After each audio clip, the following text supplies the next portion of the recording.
Hello everyone.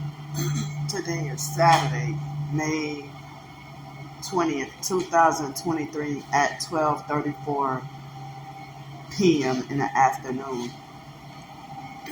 This video, I wanted to talk about how basically all my life, excuse me, all my life, people in society have always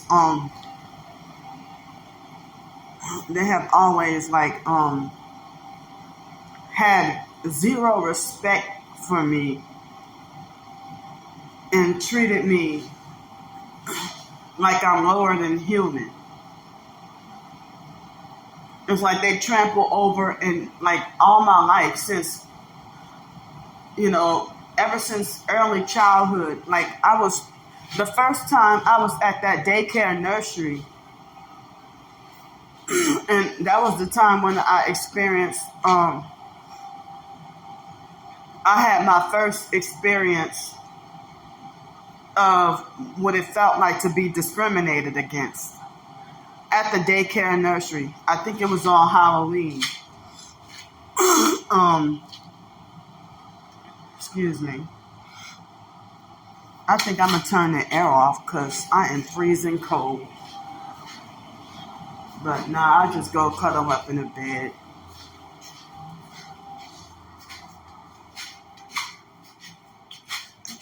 So, sorry I don't know if y'all mind me being in the dark.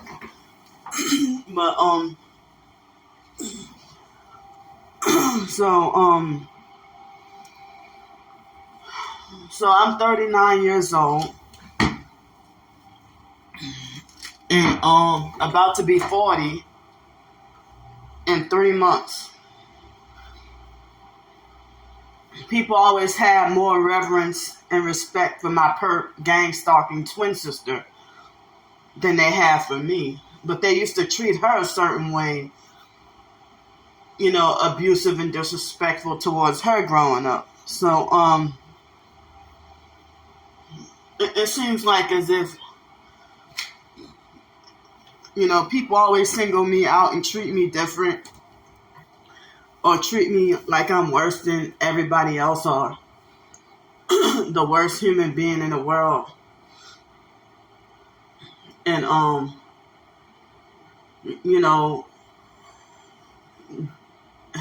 dealing with those stigmas of growing up being abused and put in foster care. And I thought that throughout the years that people had hated my guts simply because of me being just black, female, and disabled. But I didn't realize that this was a whole targeted individual gang stalking kind of thing, and that other people were experiencing this. I thought I was getting this treatment because of being labeled, mentally off, slow, and retarded, and being forced to be socially awkward and growing up in a cult. That just made things even worse. I mean, the foster mom,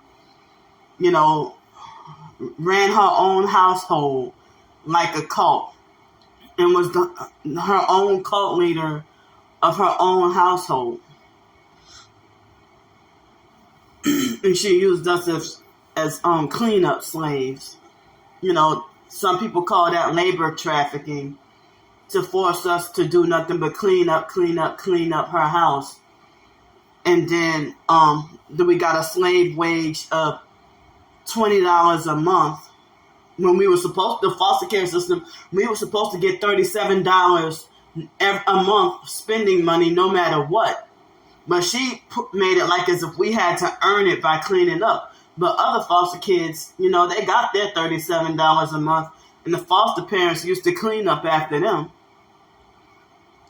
So, I've been bullied and picked on,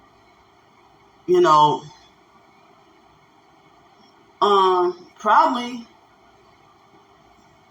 if it didn't start during the daycare and nursery days, I guess maybe kindergarten or elementary school that I started being bullied and picked on. Probably kindergarten. So,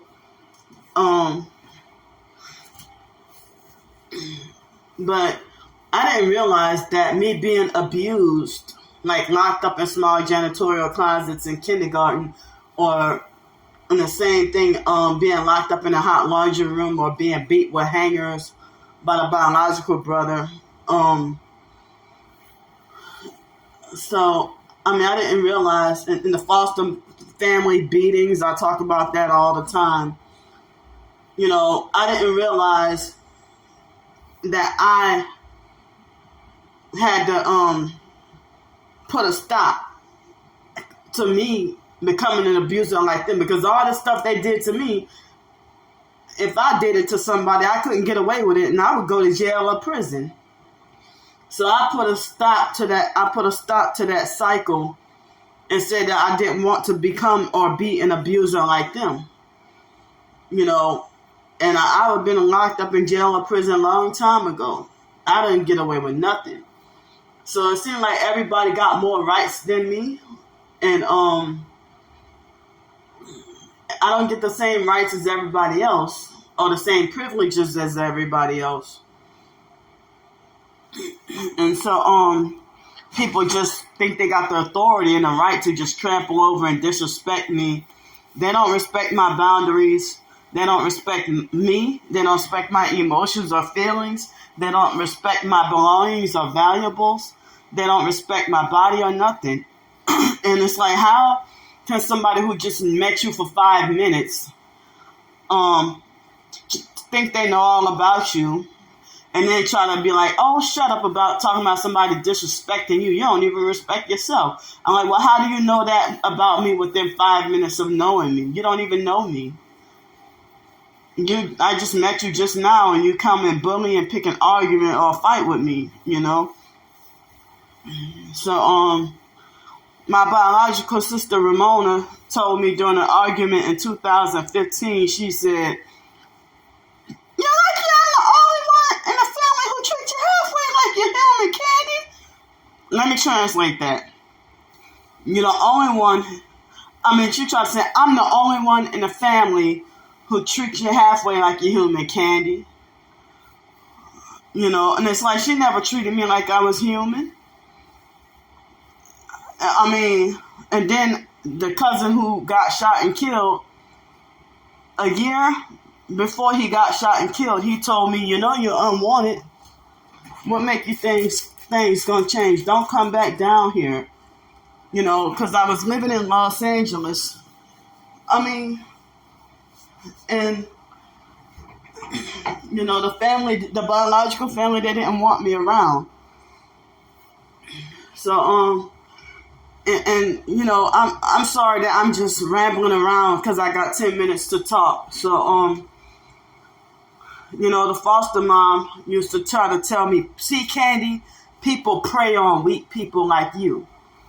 So people try to talk about me being gullible, vulnerable, easy target, easy prey, and everything like that. And they try to make it like I just deserve to get abused, bullied, and taken advantage of. So, so it's like,